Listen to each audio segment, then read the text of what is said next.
Hello, I'm Juliana Guglielmi. My co-author is Kelly Reddybest. Our paper today is titled Paddles, Strap-Ons, Latex and Leather, Negotiations of BDSM Women's Dress, Embodiment, and Bodies in Motion Through Spatial Temporal Dynamics. Bondage, discipline, domination, submission, sadism, and masochism, sometimes shortened to BDSM, BD, or SM, is a subcultural group where individuals participate in consensual sexual practices and behaviors involving dominance, called DOMs, submissives, called subs, and power exchange relationships, also known as power play, which involves giving up or taking control. These relationships also sometimes center around spirituality, therapy, healing needs, and a desire for community connection and leisure activity. Also important to note is that BDSM participants usually share their limits and desires for the various interactions and use safe words to create consensual agreement. For a long time, BDSM was characterized as a disorder, actually until 2013, when the American Psychiatric Association's Diagnostic and Statistical Manual removed BDSM as a disorder. Yet the lifestyle still continues to be stigmatized, marginalized, and largely misunderstood. Despite these negative perceptions, about 36% of the United States population participates in some form of BDSM. As BDSM scholarship grew in the 1990s and 2000s, scholars agreed that BDSM is consensual, not a form of abuse, and is not a pathological condition. It is complex, socially constructed, a phenomenon in need of scholarly research. Of note is that the meanings and associations with fetishes have evolved over time and frequently involve power dynamics.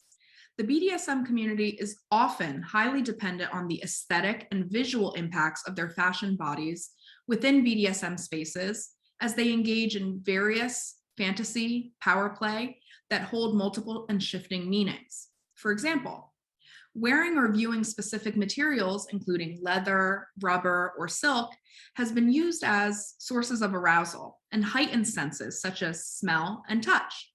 Some BDSM practitioners use dress for physical constriction and to develop a character. BDSM practitioners also center around themes such as control and pain, via different aesthetics in different spaces. One example is a sensory deprivation hood, pictured here. The masks relegate the individual to a lower position without an identity and often feature penetrative mechanisms such as a hole for the mouth, while sometimes depriving the wearer of other senses such as sight. Based on our review of literature, few scholars have discussed in depth the tensions surrounding identity negotiations through dress practices of women in BDSM and how the women engage with both agency and control of their BDSM aesthetics, experiences, and their dressed fleshy bodies. Therefore, while drawing upon various theoretical concepts, we examine women's BDSM subcultural identities and how they negotiate and construct meanings through dress over time and in different spaces. Specifically, we asked how they construct meaning, how interactions shape meaning, how they navigate stigma and agency, and how their salient historically marginalized identities influence these experiences. We drew upon multiple theoretical concepts, including symbolic interactionism, intersectionality, spatial temporal reasoning, and also work on dress, identity, and the senses. We completed in-depth, semi-structured wardrobe interviews. Then participants sent photographs of their garments and accessories after the interview. We then engaged in open axial and selective coding and used the constant comparative analysis process. We recruited 19 participants that ranged in age from 22 to 45. There were mostly cisgender women, with about 11% identifying as transgender women. They mostly identified as white, followed by multiracial, and Black or African American. They mostly had middle to high income ranges.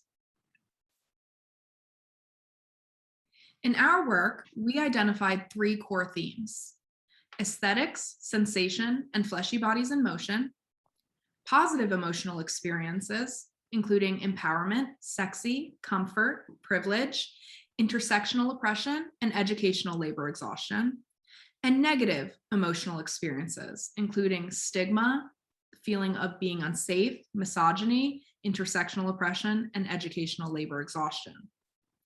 In our first theme, aesthetic sensation and fleshy bodies in motion, we identified much nuance in how and why these women wore different aesthetics and how aesthetics intersected with various bodily sensations, and also how these aesthetics and bodily sensations related to the fleshy body in motion.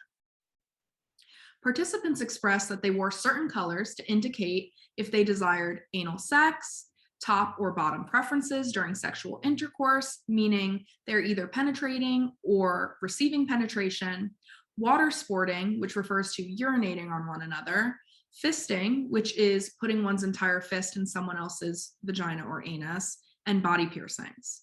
One participant explained that she wore houndstooth leggings to flag for a biting fetish, which she would enact for the duration of BDSM scenes. Participants often played and dressed to facilitate assuming a role in a scene. Some storylines included playing a goddess, child, nun, servant, maid, schoolgirl, puppy, and the dom and sub dynamic. For example, the image in the middle right depicts a schoolgirl outfit, and the image on the middle left depicts a participant's engagement with age play, where she pretends that she is a 5-year-old girl. Participants utilize dress in their different roles to assert or relinquish power and control during sex acts, BDSM scenes, and everyday non-BDSM experiences. They use dress to control the gaze of others. Doms controlled subs' emotions through dress. Subs also utilize dress to have others control their emotions, their status as a human, use or movement of their physical bodies, and their status as a free human. Doms utilize dress to control use or movement of physical bodies. This is evident in the picture on the middle left, where the rope serves as both a visual aesthetic, similar to piping on a jacket, in addition to restraining her hands.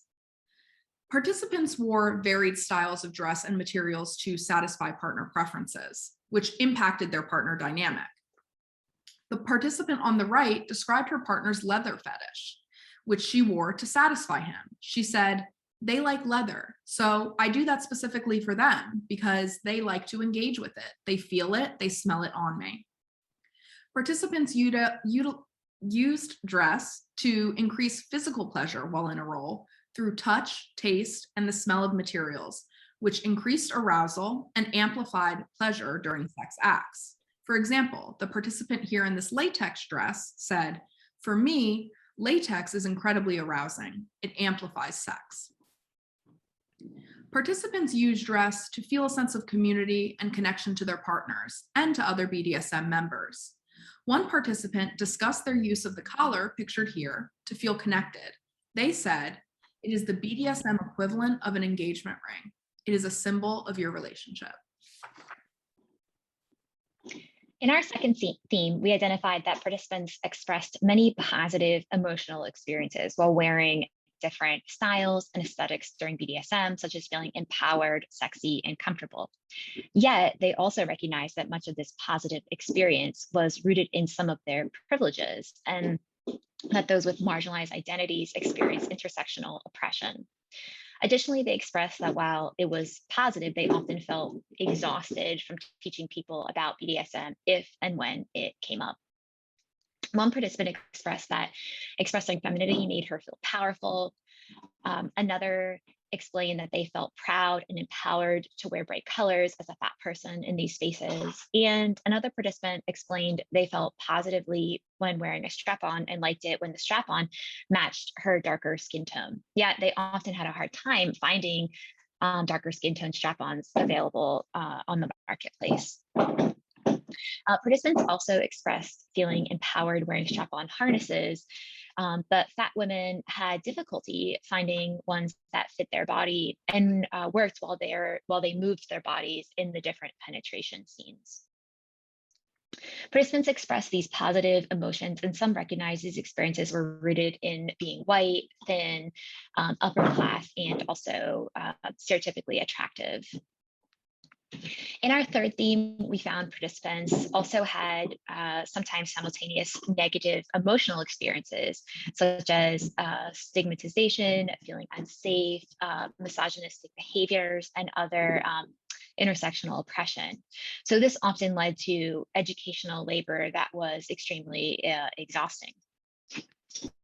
So, for example, one participant expressed that educating others is so exhausting and it led her to hide her identity and oftentimes just walk away. Some participants expressed that they were somewhat open about their BDSM identity in public, due in part to this stigma. So they discussed wearing subtle codes, such as this strappy shirt pictured here, where you can see the strappy bra that's worn underneath too, and it's the black straps that's the bra. So some participants actively hid their BDSM identity in public by wearing mainstream clothing and makeup in public due to feeling unsafe. For example, one person said, "I don't feel safe going into a BDSM, going out in a BDSM garment where they live. They often don't feel safe." And women of color and gender pushing boundary women also felt compelled to conceal their historically marginalized identities, as they were sometimes criticized as being weird, gross, or overlooked, and this was all within the BDSM community. So through this research, these women, they rejected society's patriarchal and hegemonic expectations. They engaged in claiming and reclaiming their sexualities, their bodies, and their voices. They also worked to reject stigma about the BDSM lifestyle, the dress, their experiences, desires, and assumed gender role hierarchies. And during these processes, the body and dress, the body and motion, or the still body, and the five senses were largely significant. That is, the act of being paddled on the fleshy butt and the resulting jiggle and smacking sound created meaning between the partner dynamics during BDSM scenes. These acts resulted in important body, dress, sense, motion, time meaning making as the BDSM scenes unfolded. Overall, we found these women were seeking a sense of community, exploring their sense of self, and seeking sexual liberation through fantasy. Also, the act and motion of when a paddle was swinging was meaningful. As the paddle hit, impact was made, and the body responded physically and the mind emotionally, and meaning was shaped and created between partners in these various interactions between the individuals, the objects, and the objects and bodies in motions. The women expressed agency in dress negotiations and with their interactions with others while the body was in motion and still with heightened attention to sensory experiences, what we term as embodiment, dress, motion, sensation. That is, interactions were of great importance to constructing meaning, yet these interactions centered on the notion of the two bodies moving away or towards one another and the sometimes resulting sounds, smells, and tastes. As these bodies moved, the sensations and senses also created meaning. It was in that physical and metaphorical movement where meaning was created between the partners, the dressed objects, the materials, and the physical fleshy body. Findings from our work can be used by society at large to assist in understanding a community of women who are seeking sexual liberation. Understanding the individuals who participate can help potentially reduce stigma surrounding BDSM and those who participate. Additionally, this work can inform women who may be interested in participating in the BDSM community. It can give them insight into how and why other women participate, perhaps inspiring them to participate too. The retail, fashion, and sex tech industries can use findings from this study to inform decisions during their product development processes, merchandise assortment planning, and marketing planning. For example, marketers can highlight product features that could enhance certain sexual desires and related positive emotional experiences. Overall, there are numerous industry implications that can assist consumers in exploring and enhancing their fantasies and liberating their sexual desires. Thank you so much.